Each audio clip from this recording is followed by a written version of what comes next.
Buenas tardes.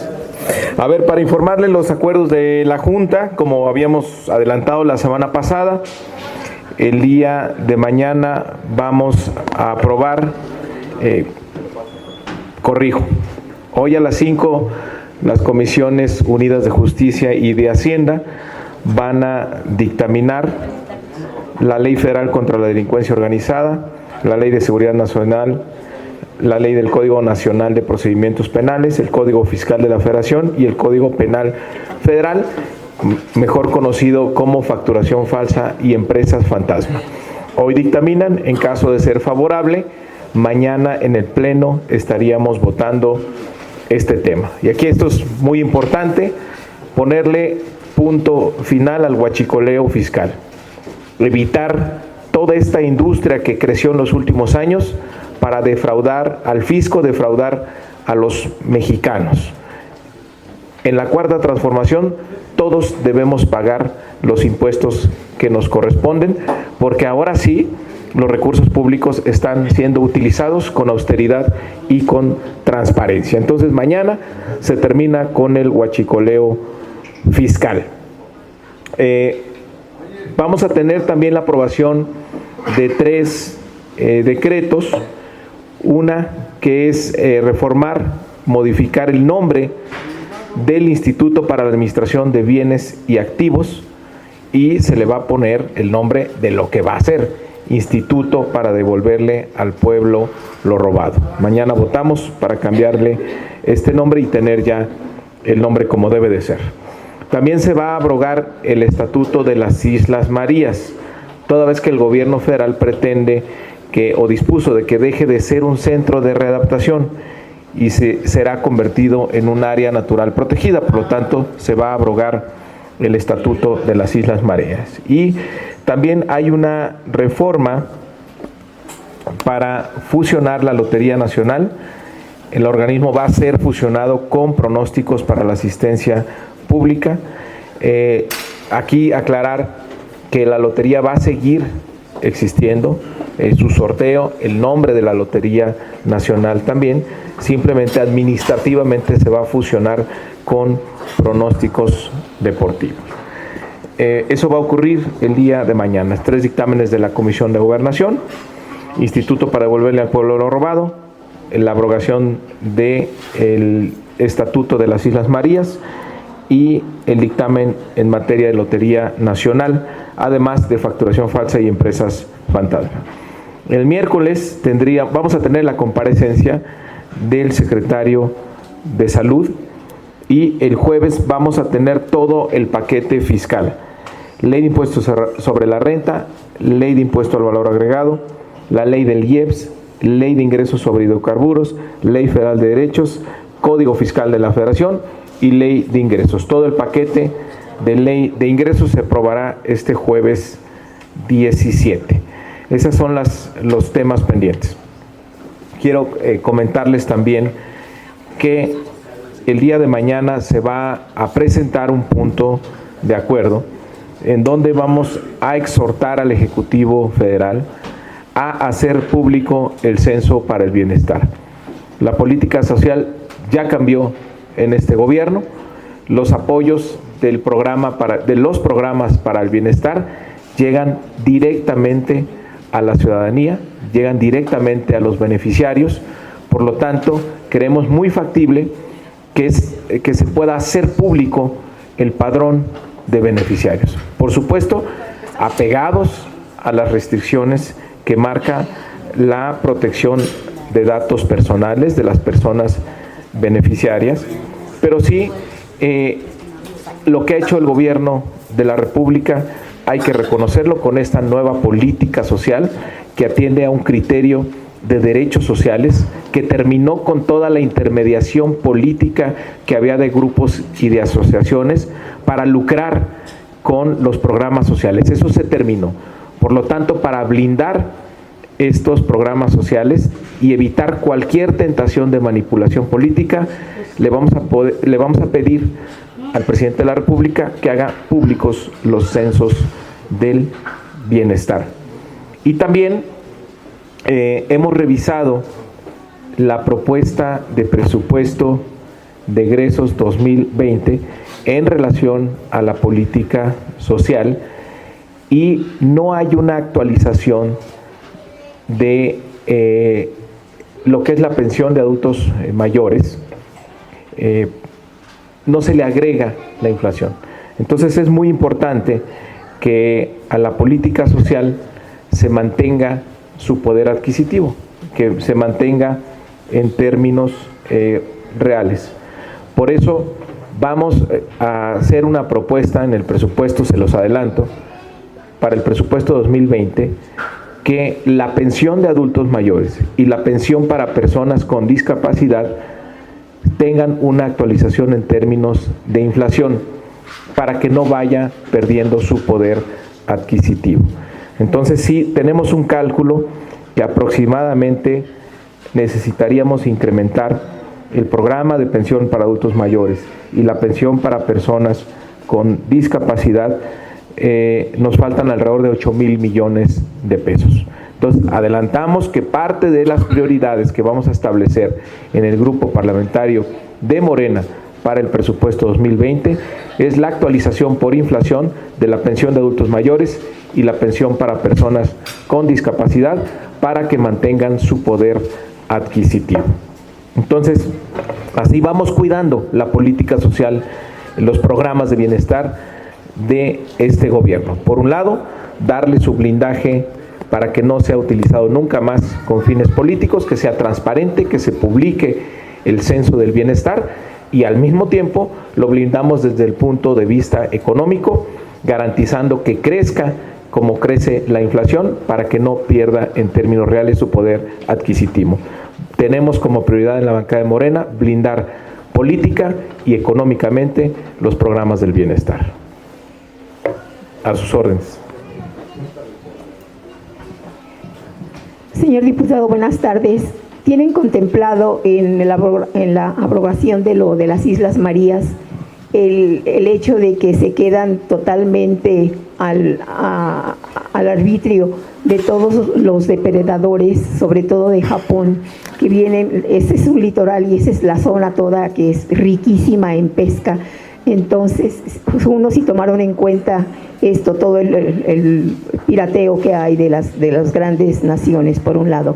Y por el otro, ¿de dónde van a sacar esos 8,000 millones de pesos para los adultos mayores y los discapacitados, las personas con discapacidad? Gracias.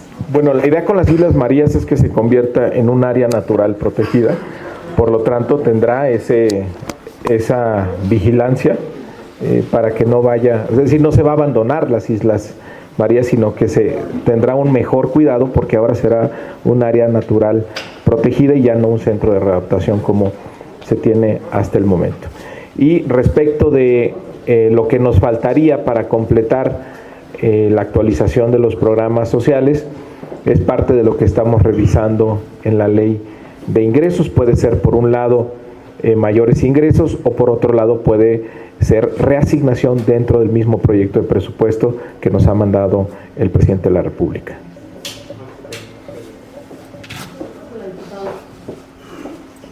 Tengo varias. Primero, respecto a este dictamen que se va a discutir hoy por la tarde, ¿están previendo realizar algún cambio de acuerdo a lo planteado en el Parlamento abierto del viernes, que vinieron los sectores a expresarse? Y también, por otra parte, conocer, bueno, si en ese caso hay algún acuerdo ya pactado para hacer modificaciones, o se van con la minuta del Senado. Y la otra es, me gustaría una opinión sobre la encuesta Bonilla, y saber su opinión respecto a las agresiones entre los morenistas del fin de semana. Sé que no le llegó ninguna, ¿verdad? No sabes, Max, no sabes. Bueno, respecto de facturación falsa, como todos lo sabemos, el viernes pasado hubo sesiones del Parlamento abierto. Se han celebrado también reuniones que han sido públicas por parte de los organismos empresariales, el presidente de la República, el secretario de Hacienda, y el procurador fiscal ha sido muy claro en desmenuzar muy bien cuáles son los alcances de estas modificaciones.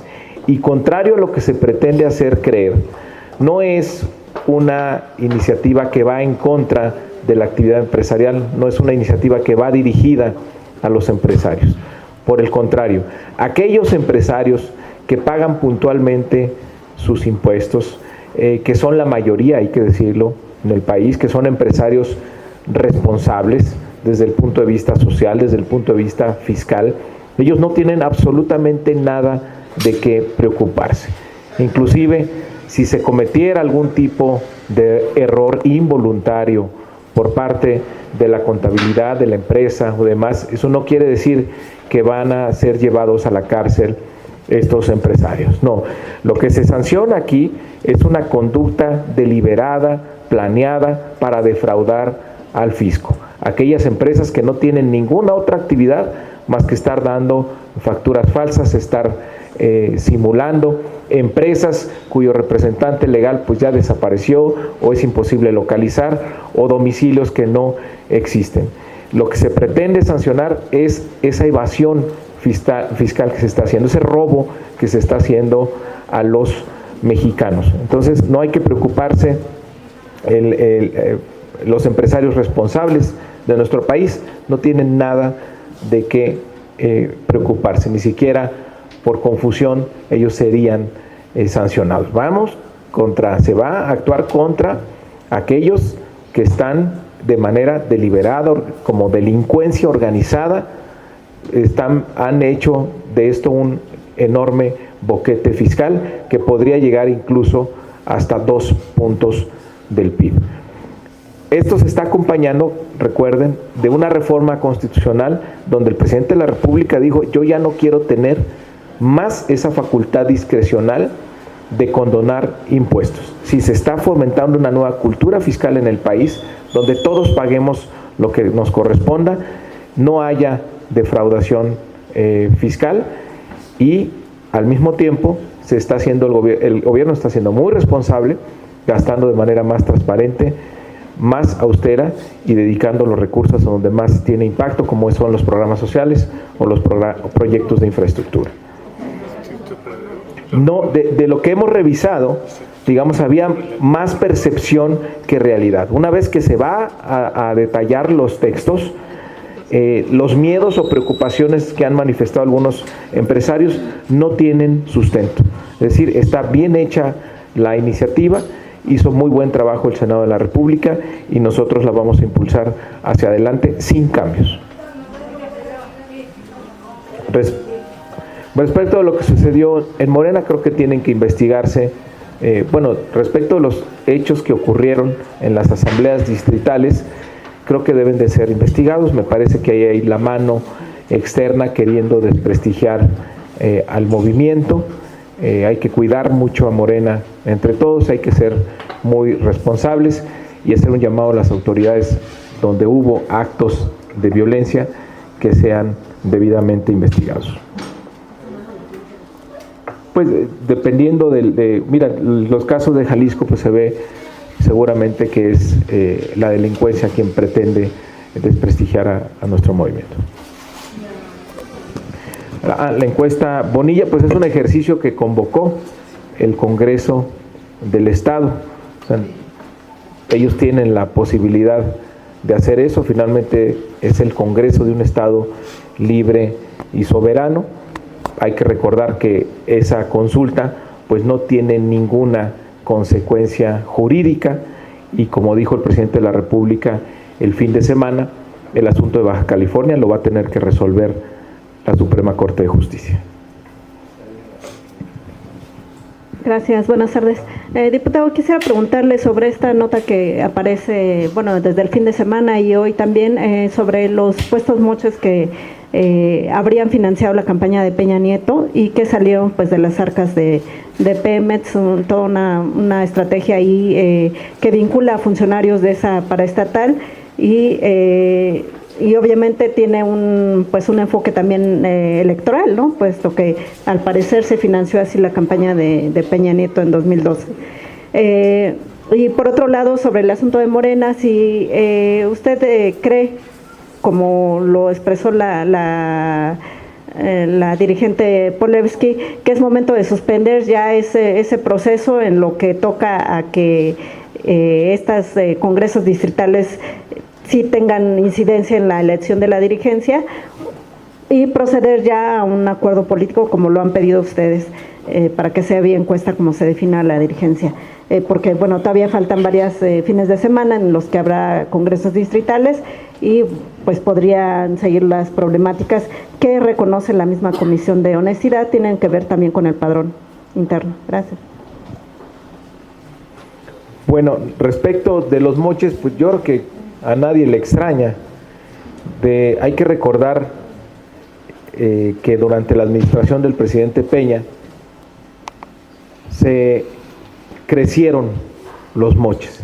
Cuando menos aquí en la Cámara de Diputados ya traían varios años con esa práctica, pero aquí llegaron a implementar el método Atlacomulco, que era darle una asignación fija a cada diputado, 20, 30, 40 millones de pesos, para que el diputado hiciera lo que quisiera con esos recursos y los etiquetara a un proyecto.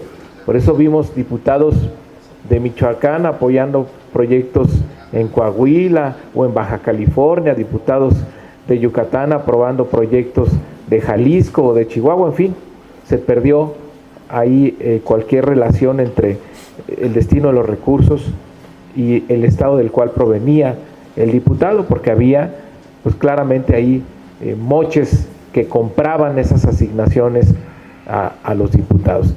Entonces, que durante la administración de Peña creció enormemente la corrupción, creció enormemente los moches. Lo que hace ahora esta investigación pues es revelar algo que ya sabíamos, pero afortunadamente ya la Fiscalía General tiene investigación sobre este y otros casos, también la Fiscalía Anticorrupción, y esperemos que se empiece a hacer justicia en todos los temas de corrupción que vimos y florecieron en la anterior administración.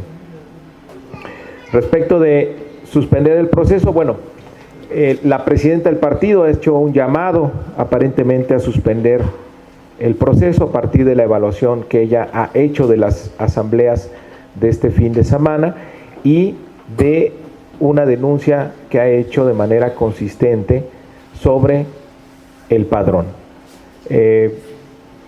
Yo soy un militante más, yo no tengo acceso a los órganos de dirección del partido, pero hay otros órganos de dirección del partido que aseguran que el censo está bien. Yo lo único que les puedo decir es que a mí me han contactado muchos militantes a lo largo y ancho del país sorprendidos porque no se encuentran en el padrón y no tienen la posibilidad de participar en estas asambleas. Yo aquí haría pues el mismo llamado que he venido haciendo desde hace ya varias semanas, que asumamos el proceso interno de Morena como una gran oportunidad para demostrar que somos diferentes, que prevalezcan las convicciones y principios democráticos en estas asambleas distritales, que no limitemos el derecho a participación de nadie, que no limitemos el derecho a participar de nadie, que se lleve con mucha responsabilidad por parte de los órganos de dirección estas asambleas, y a la militancia también hacer el llamado que se conduzca con mucha calma, con mucha responsabilidad, con mucha madurez y recordando siempre que lo más importante es cuidar a Morena y que Morena salga unida y fortalecida en este proceso. Sí, yo voy a apoyar a mi partido en las decisiones que tomen sus órganos directivos, siempre y cuando sean para cuidar al partido. Si lo mejor para nuestro partido es que se suspenda este proceso y hacer las cosas bien, yo estaría a favor. Si la evaluación coincide en que deben seguir adelante las asambleas, también vamos a apoyar.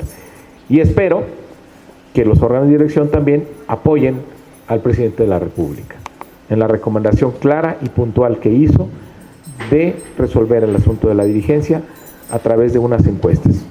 Por algo lo recomendó el presidente, justamente si hubiera un acuerdo político ya para establecer las encuestas, en las asambleas habría menos tensión, habría menos jaloneos y habría seguramente más orden.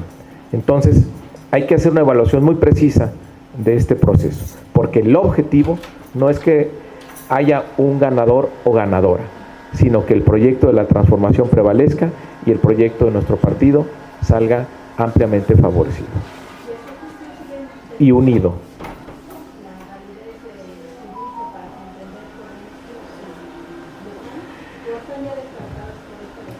Mira, la verdad es que yo no revisé el tema ahí del tribunal.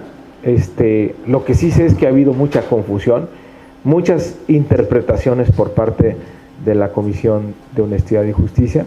Yo creo que, insisto, deberíamos seguir el principio democrático que nos ha enseñado el hoy presidente de la República, que sea un proceso abierto, transparente, sin excluir a nadie en Morena.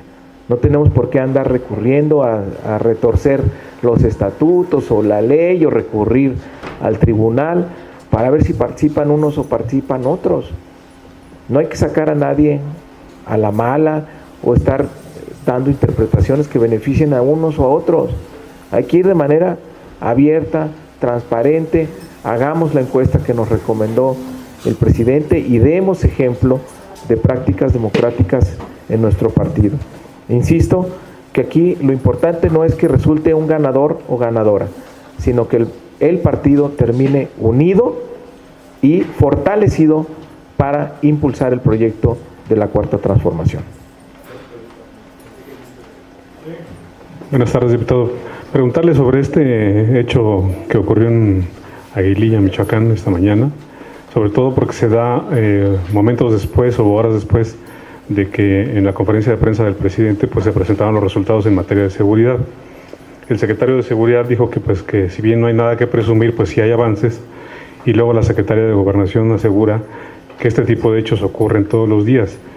Pero si ocurren todos los días, ¿nos tenemos que acostumbrar a ello o ya tenemos que exigir, los diputados también incluidos, resultados, por ejemplo, de la Guardia Nacional? Gracias. Yo creo que hoy fue muy contundente el secretario de Seguridad Pública en la presentación que hizo de resultados y avances.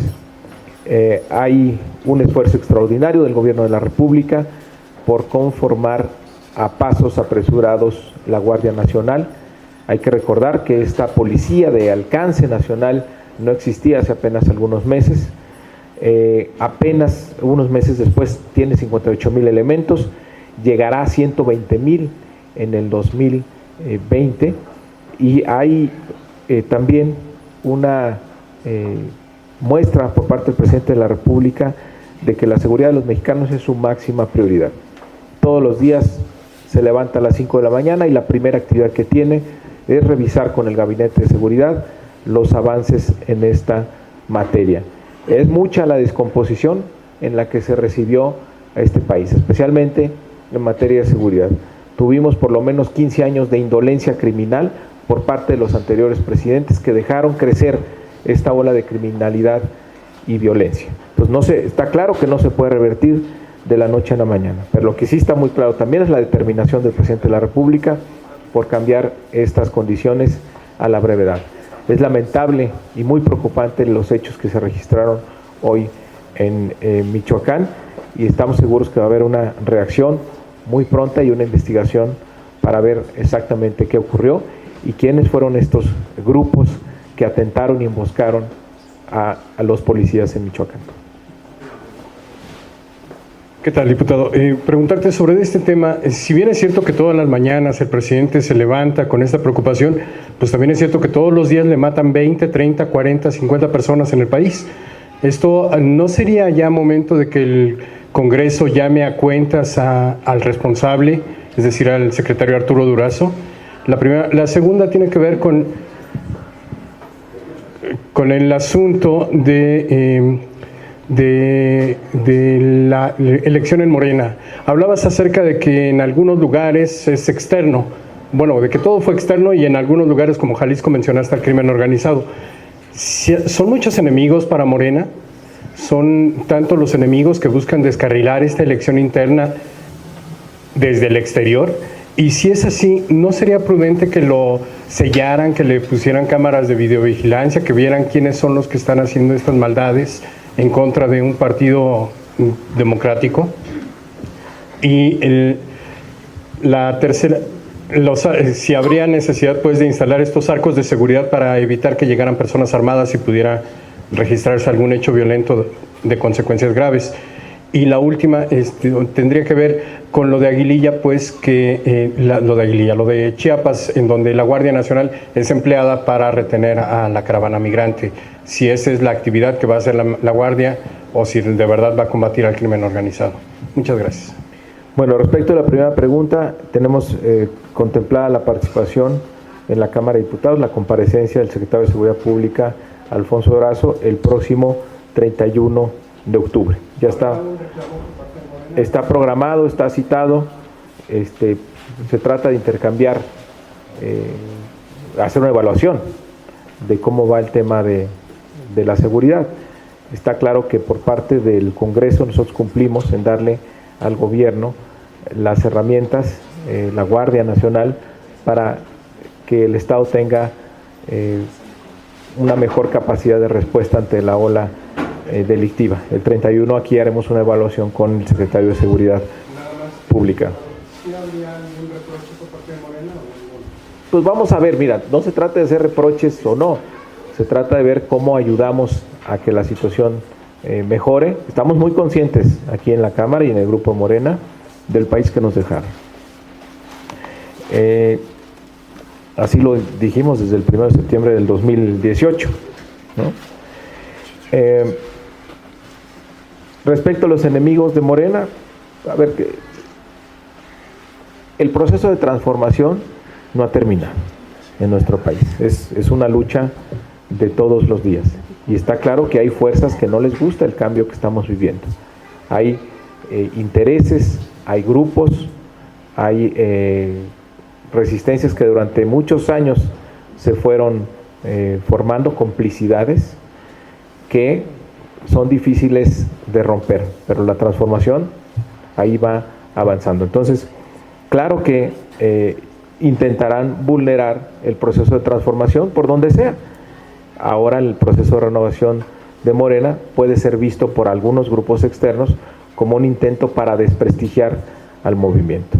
Pero ahí lo que pasa es que ahí la gente quiere mucho a Morena, y quien cuida a Morena es la gente, porque la gente ha encontrado una gran identificación con lo que representa Morena en estos momentos para nuestro país. Entonces hay que confiar en la gente, que está cuidando al movimiento, en la militancia que actúe de manera responsable, con mucha madurez política, y a los dirigentes también tienen que actuar con mucha madurez y hacer una evaluación seria de cómo van estas asambleas y decidir qué hacer en las que siguen y comportarse de manera absolutamente democrática y escuchar al presidente, porque seguimos darle sin respuesta a la sugerencia que nos planteó Andrés Manuel López Obrador de hacerlo por encuesta. Entonces convoco una vez más, como cada semana, a que se haga la brevedad el acuerdo político,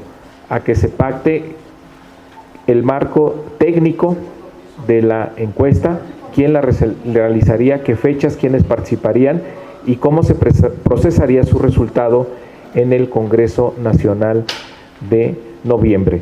Me parece a mí que es la única ruta para que tengamos un partido fortalecido después de este proceso de renovación. Aquí no vale ningún interés particular por encima de los principios y valores de nuestro partido y por encima del proyecto de la transformación.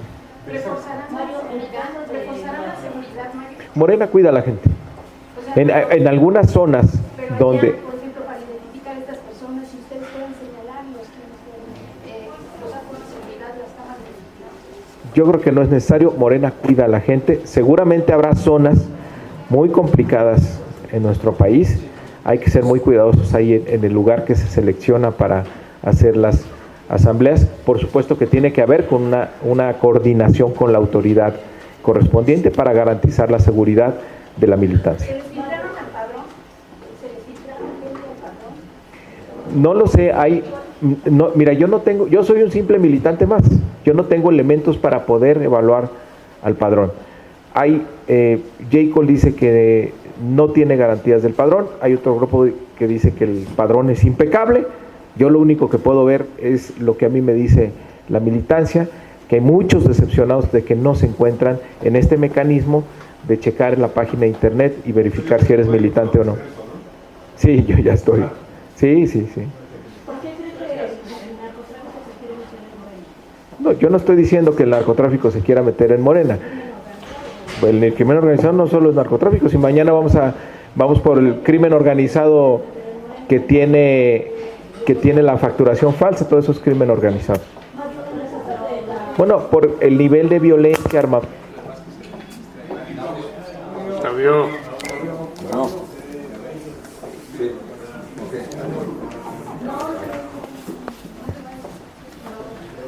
Ese es desorden organizado. Ya regresó. No, lo que yo estoy diciendo es que el nivel de violencia y la forma en cómo se hace y personas armadas, pues cabe la posibilidad de que sea la delincuencia organizada. ¿Hay enemigos externos de Morena? Claro que los hay, pero afortunadamente la gente nos cuida. ¿Ves a Calderón, Mario? ¿Ves a Calderón en esto metido? No, ¿por qué Calderón? El enemigo de Morena, No, ¿cómo va a ser el enemigo de Morena Calderón? Claro que no. No, tampoco. Adversario político.